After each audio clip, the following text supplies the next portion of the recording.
Angkat jari tak apa. Bismillahirrahmanirrahim. Warahmatullahi wabarakatuh. Alhamdulillahi rabbil alamin. Hamdan hamidin, hamdan syakirin. Nahmaduhu wa nasta'inuhu wa nastahdihi wa nastaghfiruh. Wa na'udzu billahi min syururi anfusina wa min man yahdihillahu fala mudilla lahu wa man yudlil fala hadiyalah. Allahumma salli wa sallim ala sayyidil mursalin Muhammad sallallahu alaihi wasallam as-sadiqul amin wa ala alihi wa sahbihi ajma'in. Radina billahi wa bi Muhammadin nabiyyan wa rasula wa ba'd. Allahumma inna na'udzubika minal barasi wal junun wal juzam wa min sayyi'il asqam. Rabbana alaika tawakkalna wa ilaika anabana wa ilaikal masir.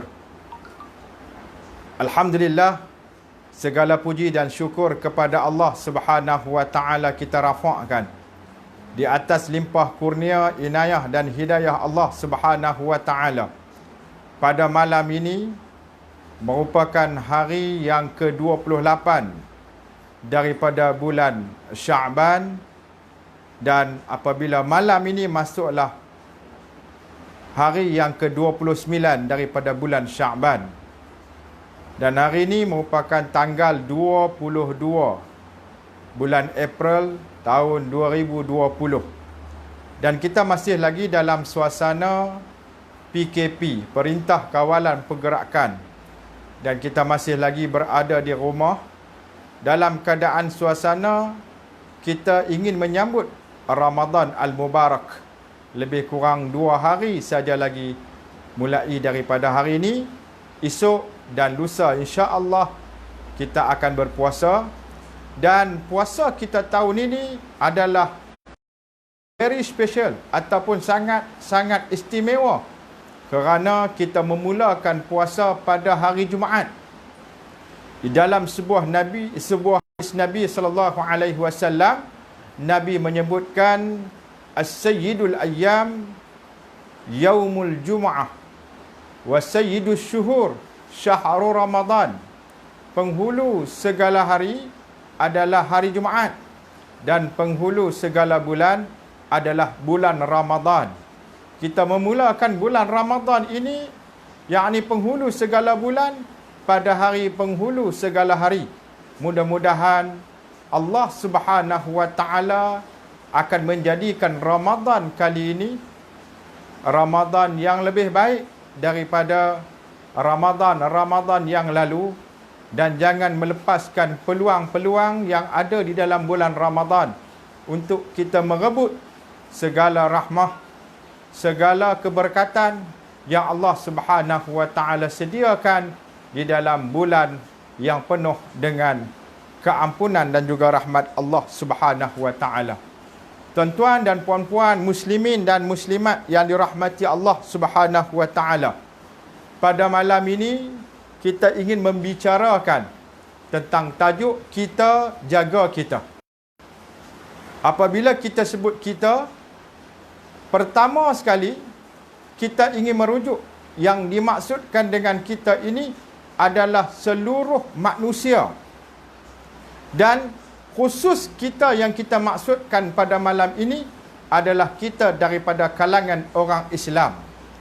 Tuan-tuan muslimin dan muslimat, mukminin dan mukminat yang dirahmati Allah.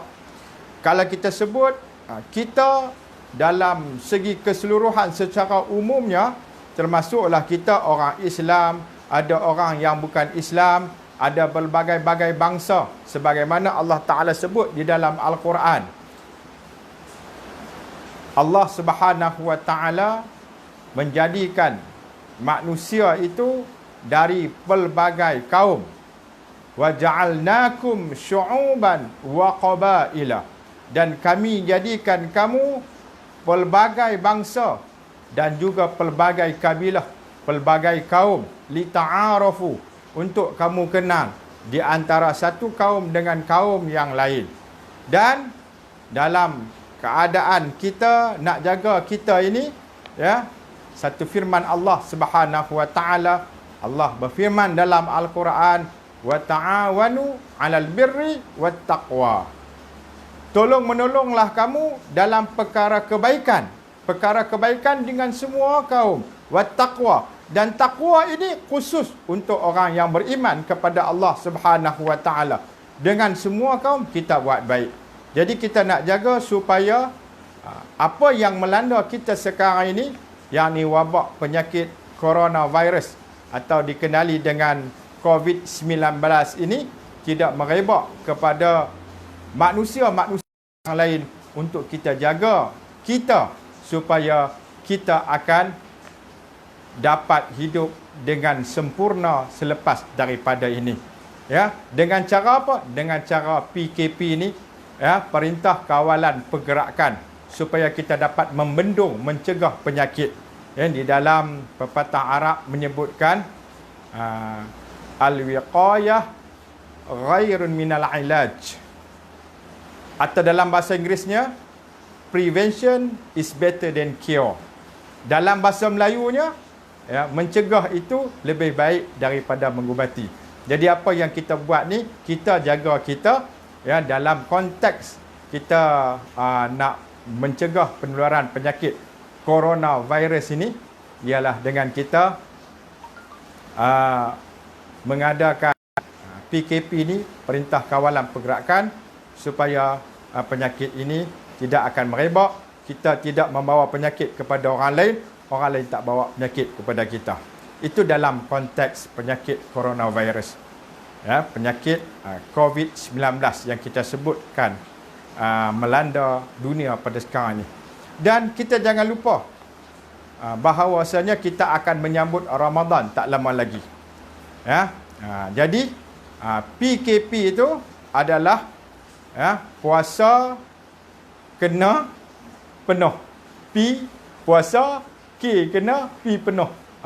Puasa kena penuh. Jadi kita nak sambut Ramadan ni, puasa kena penuh. Pastikan juga kita amalkan PKP dalam bulan Ramadan, puasa kena penuh. Tu yang duk biasa sebelum ni bawa plastik hitam, tahun ni depa duk fikir macam mana cara nak pelari. Pasal apa? Pasal bila PKP ni senang orang nak detect. Jadi senang orang nak tangkap orang yang tak puasa ni.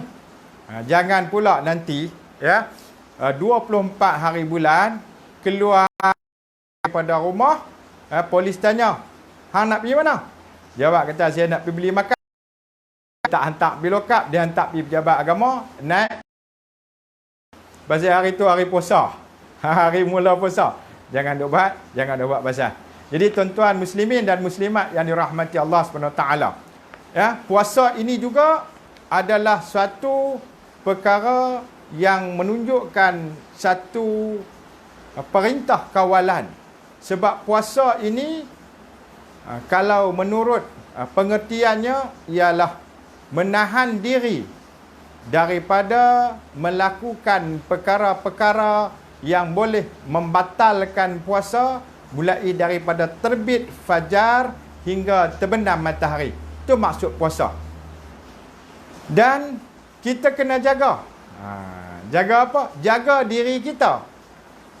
Yang ni, kita jaga kita. Kita jaga diri kita. Janganlah kita melakukan perkara yang boleh membatalkan puasa.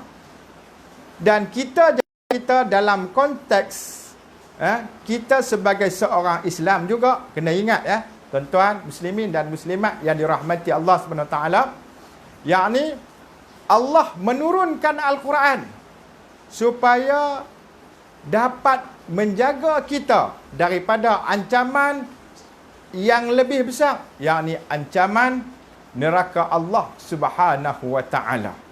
Tuan-tuan, di dalam kitab Penawar Bagi Hati, satu kitab yang dikarang oleh Syekh Abdul Qadir Al-Mandili, diangkat satu logik akal yang menyebutkan bahawasanya, ya, kalaulah satu orang doktor memberitahu kepada kita satu makanan yang kita selalu duk makan tu, makan datangkan penyakit, tentulah tuan-tuan, kita tak makan dah makanan, walaupun makanan itu adalah makanan kesukaan kita. Sebab apa? Sebab kita takut kita kena penyakit. Begitu juga dalam perintah kawalan pergerakan ini, bila kerajaan keluarkan satu arahan, jangan keluar di mana-mana, sama ada keluar negara ataupun ke tempat yang menjadi tumpuan orang ramai, supaya penyakit tidak dapat merebak atau berjangkit kepada kita, kita lakukan. Ingatlah bahawasanya ada satu perintah. Perintah ini bukan daripada manusia. Perintah ini datang daripada yang menjadikan manusia, yang perintah supaya kita jangan buat sesuatu yang boleh menyebabkan kita akan dicampakkan ke dalam tempat yang paling binasa. Apa dia? Dalam neraka Allah Subhanahu wa taala. Sebagaimana yang disebutkan oleh Allah dalam surah Al-Baqarah ayat 185. Yakni syahru Ramadan alladhi unzila fihi al-Quran hudan lin-nas wa bayyinatin minal huda wal furqan. Sadaqallahul azim. Bulan Ramadan itu diturunkan padanya Al-Quran. Hudan menjadi petunjuk bagi manusia. Wa bayyinatin minal huda, dan juga menjadi penjelasan kepada petunjuk Allah, menzahirkan, menjelaskan petunjuk-petunjuk Allah, wal furqan, dan jadi Al-Quran menjadi pembeza. Pembeza di antara dosa dan pahala. Pembeza di antara amalan ke syurga dan juga amalan ke neraka. Jadi Al-Quran nak jaga kita supaya kita jangan membinasakan diri kita. Di dalam Al-Quran ada hukum hakam. Ikutlah apa yang terkandung di dalam Al-Quran dan apa yang terkandung di dalam hadis Nabi sallallahu alaihi wasallam. Dan akhir sekali, sebelum kita tamatkan apa yang kita bincangkan pada malam ini, ialah bahawasanya semasa dalam kita berada di rumah untuk mentaati ataupun kita patuh kepada perintah kawalan pergerakan ini, kita hendaklah memanfaatkan masa yang ada dengan perkara-perkara yang boleh mendatangkan kebaikan untuk diri kita. Ya, perbanyakkan bacaan Al-Quran. Insya-Allah Al-Quran itu akan menjadi penawar bagi kita. Sebab dalam Al-Quran Allah Ta'ala menyebutkan wa nunazzilu minal Qur'ani ma huwa shifaa'un wa rahmatun lil mu'minin illa qasara. Dan kami turunkan Al-Quran yang di dalamnya terkandung rahmat dan juga penawar bagi orang-orang yang beriman kepada Allah Subhanahu wa taala. Tuan-tuan dan puan-puan muslimin dan muslimat, mukminin dan mukminat yang dirahmati Allah Subhanahu wa taala. Jadi kita sama-sama kita peringatlah diri kita masing-masing. Paling keluarga kita. Itu paling utama sekali. Kalau kita ikut sebagaimana sirah Nabi sallallahu alaihi wasallam yang Nabi tunjukkan bagaimana Nabi memulakan dakwah. Nabi mula daripada rumahnya dahulu. Sayyidatuna Khadijah binti Khuwailid, isteri dia sendiri, adalah merupakan orang pertama daripada kalangan wanita yang beriman. Ya, menunjukkan bahawasanya bermulanya kebaikan dakwah daripada Nabi itu daripada rumah dia sendiri. Dan Nabi tunjukkan kebaikan-kebaikan sehingga menjadi contoh ikutan dan menjadi sesuatu yang menarik kepada orang lain untuk ikut dengan akhlak Nabi sallallahu alaihi wasallam. Selain daripada itu, Nabi mengajak daripada kalangan keluarga kepada Allah Subhanahu wa taala. Jadi tuan-tuan, sebab tu kita mula dengan kita daripada keluarga kita dulu, daripada dalam rumah kita dulu. Kemudian kita beralih pula kepada masyarakat. Terutamanya masyarakat yang sama dengan kita, yang sama-sama Islam. Tuan-tuan, bila orang buat baik, kita alu-alukan orang buat baik. Dan juga kalaulah kita bimbang dia buat baik itu nak menunjuk-nunjuk, kita tunjuk ataupun kita peringat kepada dia secara direct. Sekarang ni kita tengok berlaku perkara yang kurang baiklah daripada kalangan masyarakat kita ni, ya. Bila ada orang yang buat baik, ya, dia tunjuk apa yang dia buat tu di dalam media sosial, kan? Bukan tujuan dia nak habaq kata dia ni orang yang buat baik, nak bagi orang sebut kata dia buat baik, ya. Ada juga orang yang post sesuatu dalam media sosial tu nak tunjuk kata dia baik sangat pun ada, bukan tak ada. Tapi banyak, ya, yang tunjuk kebaikan dalam media sosial ni supaya dianya menjadi contoh ikutan kepada orang lain. Dan kalau kita bimbanglah apa yang dia buat itu boleh mendatangkan suatu perkara yang takbur, riak pada dia, kita boleh peringat bukan dengan cara dalam media sosial, boleh dengan cara kita sampaikan secara direct kepada dia, ya. Dan juga insya-Allah tuan-tuan, kita bila berlaku macam ni yang sama-sama duk kritik dalam media sosial ni bukan orang lain. Kita tengok ustaz juga ni, ustaz. Biar habaq kat ustaz. WhatsApp mai kan. Ustaz ni ustaz juga ni. Dia kata dekat ustaz ni duk tunjuk kata dia duk buat baik, duk hantar bagi bantuan kokno. Tengok, oh banyak bukan dia bagi sikit-sikitnya. Pada orang bukan Islam semua dia bagi. Macam mana? Oh, sampai nak rasa dia kata sampai nak rasa riak. Jangan. Kita tak tahu riak tu bagi dia.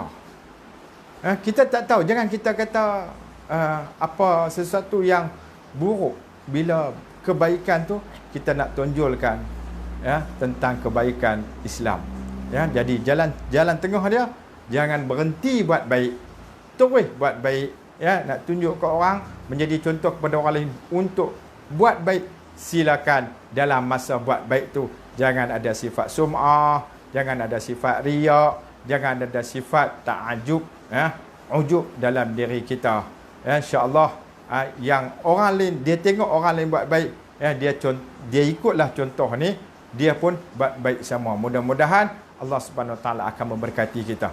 Dan yang terakhir sekali, kita jaga kita. Apa dia? Kita nak peringat apa? Bulan puasa tak lama dah. Pertama sekali, ya, kita nak niat puasa. Ada orang tanya, ustaz, bolehkah kita niat puasa ni, kita mula malam pertama tu kita niat, orang kata apa? Niat sebulan terus. Niat sebulan terus bulan puasa. Macam mana? Boleh ke tak boleh? Kemudian ada yang tanya tentang ustaz, bukan kata niat ni nak kena tiap-tiap malam ke? Nak kena niat tiap-tiap malam ke? Macam mana ke? Jadi tuan-tuan muslimin, muslimat, mukminin, mukminat yang dirahmati Allah Subhanahu taala, ya. Jadi kita yang pertama sekali, ya, daripada rukun puasa tu niat puasa. Niat tu. Jadi niat itu yang menjadi rukun. Ingatlah, niat tu yang menjadi rukun.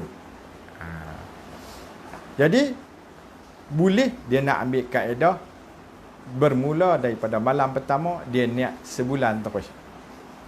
Perkara ini tidak menjadi satu kesalahan. Kemudian menurut mazhab Syafi'i, afdal pada setiap malam dia memperbaharui niatnya.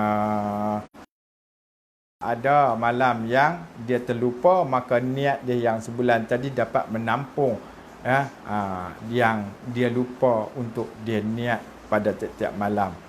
Mungkin dia ada terlupa satu malam ataupun dua malam. Itu yang pertama. Niat dia, nawaitu sauma ghadin an adai fardhi syahri ramadhana hazihi sanati lillahi ta'ala. Sahaja aku berpuasa pada tahun ini untuk menunaikan fardu Ramadan kerana Allah Ta'ala. Jadi itu niat. Kita peringat niat. Kemudian yang kedua, hidupkan malam-malam bulan Ramadan ini dengan apa? Dengan solat tarawih. Ustaz, tahun ni tak boleh sembahyang tarawih di masjid. Nak buat macam mana? Nak sembahyang tahun mana? Kita boleh sembahyang di rumah. Sembahyang tarawih ni, ingat sembahyang tarawih ni dia kena buat selepas sembahyang Isya. Selepas sembahyang Isya. Jadi lepas sembahyang Isya, kita adik-beradik, contohnya ayah, mak, anak-anak berhimpun sekali boleh buat sembahyang berjamaah di rumah masing-masing. Jangan lupa tu. Kita jaga kita, ayah peringat pada anak, dan bagaimana tata cara kita nak buat, buat 8 rakaat ataupun nak buat 20 rakaat, tak menjadi kesalahan, dan kita tutup dengan 3 rakaat solat witir. Jadi boleh ingat dia buat 2 rakaat, permulaan dia buat 2 rakaat, kemudian bagi salam dia buat lagi 2 rakaat, bagi salam dia kemudian bangun lagi buat 2 rakaat, bagi salam, kemudian buat lagi 2 rakaat, bagi salam. Jadi berapa rakaat dah? 8 rakaat. Selesai 8 rakaat, dia sembahyang sunat witir. Jadi 8, kalau dia buat 8 tambah dengan 3 rakaat sembahyang sunat witir, 8 dengan 3 jadi 11 rakaat. Jadi insya-Allah kita hidupkan malam-malam Ramadan. Kemudian teruskan dengan tadarus Al-Quran. Juga kita boleh buat dengan keluarga kita. Tadarus Al-Quran. Mudah-mudahan Ramadan kali ini Ramadan yang lebih baik daripada Ramadan-Ramadan yang lain yang berlalu. Mudah-mudahan Ramadan ini akan menjadi sesuatu yang bermakna bagi kita.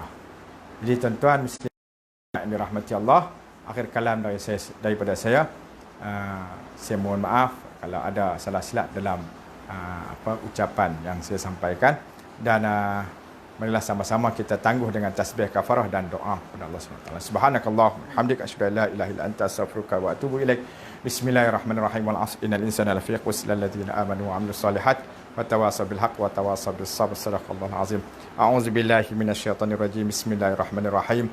Alhamdulillahirabbil alamin wassalatu wassalamu ala asyrafil anbiya'i wal mursalin wa ala alihi wa sahbihi ajma'in. Ya Allah, ya Tuhan kami mohon kepadamu, ya Allah, ampunilah dosa kami, ya Allah. Ampunilah dosa ayah dan ibu kami, ya Allah. Ya Allah, ampunilah dosa jiran tetangga kami, ya Allah.